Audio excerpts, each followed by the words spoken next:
Hi friends, I am your host Mr. Sunshine and once again I welcome back to you all on my English learning platform English Shines, a place where my dear ones get higher and reach better in the part of study.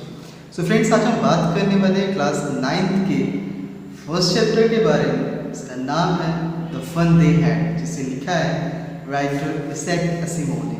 Actually ये जो story है ये अपने आप में एक future develop story है जिसमें जो स्टूडेंट्स हैं उनमें प्रॉपर एक स्कूल नहीं उनके लिए उनका घर ही एक स्कूल है. जैसा कि इस लॉकडाउन में बच्चे घर पे ऑनलाइन स्टडीज़ कर रहे हैं, वैसे ही वो बच्चे 2057 में स्टडी कर रहे हैं और इसमें फ्यूचर जनरेशन के बारे में और स्कूल के लिए क्या प्यार निकल कर आता है उसके बारे में बात की जाती है. इसमें दो मेजर कैरेक्टर हैं, टॉमी एंड मार्गी. तो चलिए इस चैप्टर को स्टार्ट करते हैं और कंप्लीट एक्सप्लेनेशन इसका करते हैं. सो फ्रेंड्स, इसके साथ ही साथ as a humble request I again said to you all that if you are new on my channel then please subscribe and like whatever the updates will given on my channel, it will be comes to you. Now start. Margie कहानी की main character है, Tommy also.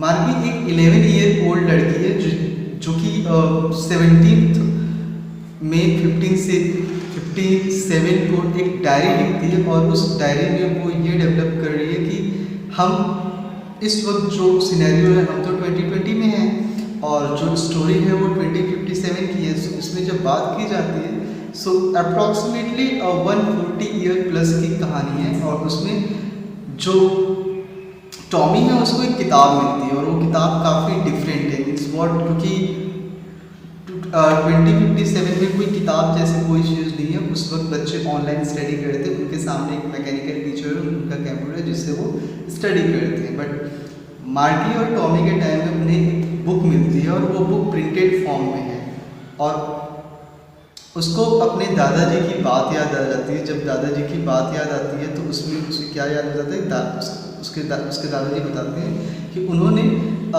अपनी सारी पढ़ाई books के through की है जिसमें पेजेस पे वर्ड्स प्रिंटेड रहते थे और इस तरीके के जो पार्ट्स हैं वो काफ़ी एंशिएंट हुआ करते थे.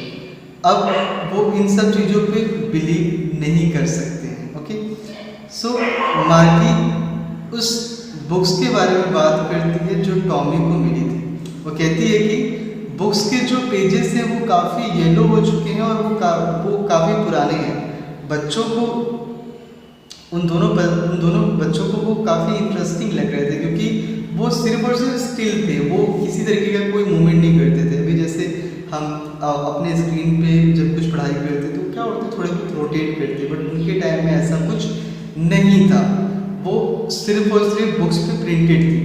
सो बच्चों के लिए काफ़ी एक स्ट्रेंज एक्सपीरियंस था क्योंकि जब बुक्स उनके पास वो मिली तो उन्हें किसी और पेज को जब वो टर्न ओवर करते थे तब उन्हें वो चीज़ देखने को मिलती थी. लेकिन ये बुक में स्क्रीन अपने आप चेंज होती रहती है और टेक्स्ट हमेशा बदलता रहता है. सो जब टॉमी उस किताब को देखता है तो वो काफ़ी डिसलाइक करता है. वो कहता है कि ये काफ़ी बेकार सी किताब है क्योंकि जब आप किसी किताब को पढ़ लेते हो तो किताब को पढ़ लेने के बाद आपको उस किताब को फेंक देना पड़ता है. बट एक कंप्यूटर स्क्रीन बहुत अच्छा है क्योंकि उस पर बहुत सारे मिलियंस ऑफ बुक्स होती हैं और आप उसे कई बार पढ़ सकते हो और उसके पेजेस खराब नहीं होते, आपको उसके स्क्रीन को फेंकना नहीं पड़ता. मार्गी जो कि उसकी सिस्टर है वो भी उसकी बात से एग्री होती है. मार्गी 11 ईयर ओल्ड है और उसने बहुत ज़्यादा किताबें नहीं पढ़ी थी जितनी कि टॉमी ने पढ़ी थी. टॉमी उसका बड़ा भाई है और उसकी उम्र 13 साल है. मार्गी टॉमी से पूछती है कि उसे वो किताबें कहाँ मिली, तो जो टॉमी है वो उसे जवाब देता है कि उसे प्रिंटर बुक के स्टोर रूम में मिली थी.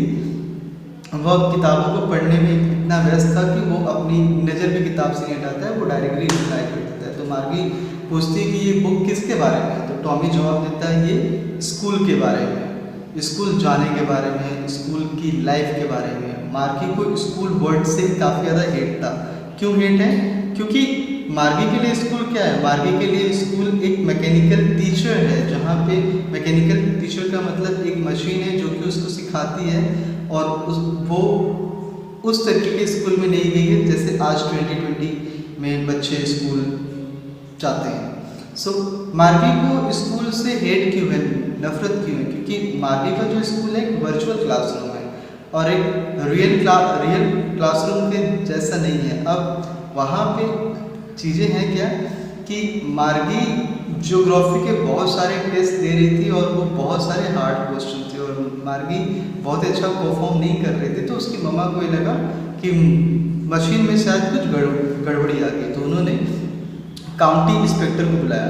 तो जब वो काउंटी इंस्पेक्टर आता है तो जो काउंटी इंस्पेक्टर है वो गोल छोटा सा आदमी जिसका फेस रेड है और उसके पास काफ़ी डायल है और बहुत सारे इंस्ट्रूमेंट्स हैं, बॉक्स हैं, वायर्स हैं। सो जब ये आदमी उस मशीन को खोलता है तो उस कंप्यूटर को रिपेयर करने के लिए वहाँ जाता है। सो जब वो उस कंप्यूटर को ओपन करता है तो मार्गी ये चाहती थी कि वह इसे वापस नहीं ले पाए क्योंकि उसे कंप्यूटर बिल्कुल भी पसंद नहीं था, उसे इस टीचर से पढ़ाई करना बिल्कुल पसंद नहीं था। लेकिन वो पर्सन जो कि उसे वो काउंटी इंस्पेक्टर आया था वो इसका स्पेशलिस्ट था, उसने एक ही घंटे के अंदर उस मशीन को रिपेयर कर दिया और एक बार फिर से मार्गी पढ़ने के लिए रेडी थी।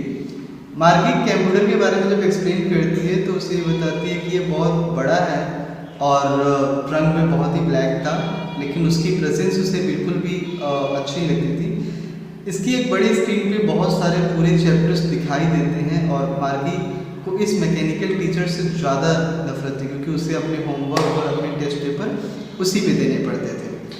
मार्गी को अपने होमवर्क और टेस्ट पेपर को एक स्पेशल पंच कोड में लिखना पड़ता था जो कि कंप्यूटर की भाषा होती थी और उसने इस लैंग्वेज को सिर्फ 6 ईयर ओल्ड में ही सीख लिया था और उसने उसके बाद कुछ जो डॉक्यूमेंट्स थे और कुछ कागज़ वगैरह थे उसके बारे में जानना चाहा एंड देन शी कंप्लीटेड।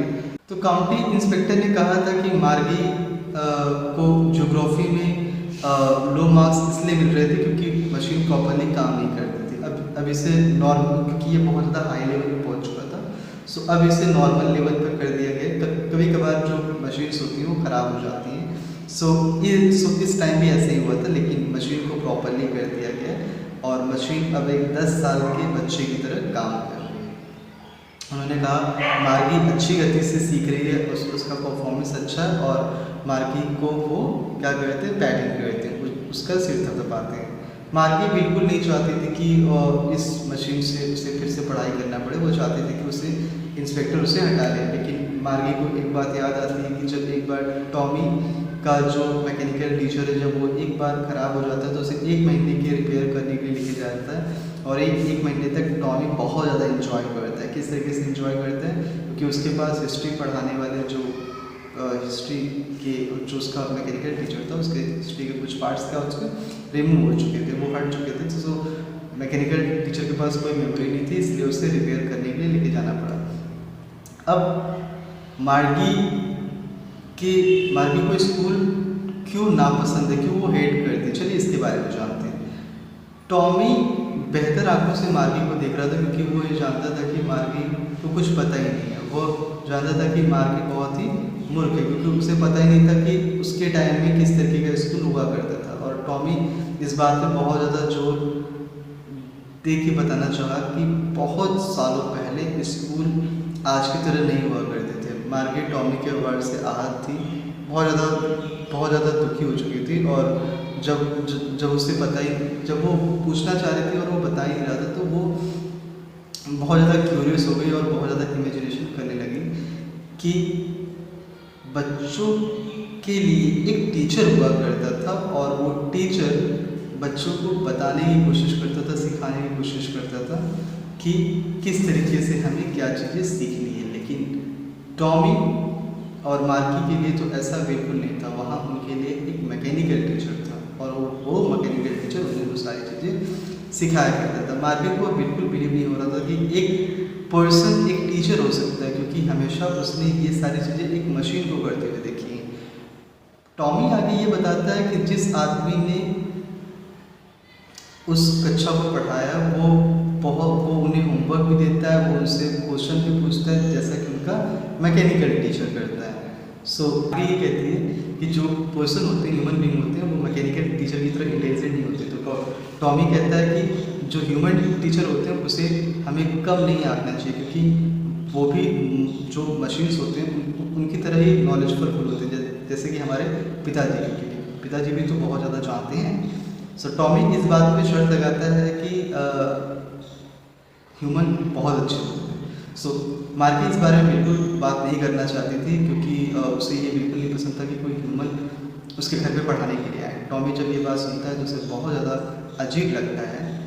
उसने कहा कि टीचर बच्चों को पढ़ाने के लिए नहीं आते थे, बच्चे खुद टीचर के पास पढ़ने के लिए जाते थे और उनके लिए स्पेशल वेटिंग हुआ करती थी। अब मार्गी सरप्राइज हो जाती थी कि क्या सभी बच्चे एक ही तरीके की चीज़ सीखते हैं। तो मार्गी ने कहा कि सभी बच्चे एक क्लास में एक ही तरीके की चीज़ें सीखते हैं और वो अपने अपने लेवल पे सीखते हैं। अब मार्गी और ज़्यादा क्यूरियस हो जाती है कि वो बच्चे कितने अच्छे होंगे, क्योंकि उन्हें बहुत ही इंटरेस्टिंग चीज़ें सीखने को मिलती होंगी। अभी मार्गी ने सिर्फ हाफ ऑफ द बुक पढ़ी थी, उनकी माँ ने फ़ोन किया कि अब उनके वर्चुअल क्लासरूम में जाने का टाइम हो चुका है। मार्गी का जो स्कूल था उसके बेडरूम के बगल में ही था। तो मार्गी अपनी माँ से बोलती है कि अब वो स्कूल नहीं अभी वो स्कूल नहीं जाना चाहती, थोड़ी देर बाद जाएगी। तो मार्गी की माँ टॉमी से पूछती है कि उसका स्कूल जाने का टाइम हो चुका है, क्या वो जाएगी। तो मार्गी किताब पढ़ने में इतनी ज़्यादा दिलचस्प थी कि वो टॉमी से पूछती है क्या वो स्कूल जाने के बाद उसे किताब पढ़ सकती है।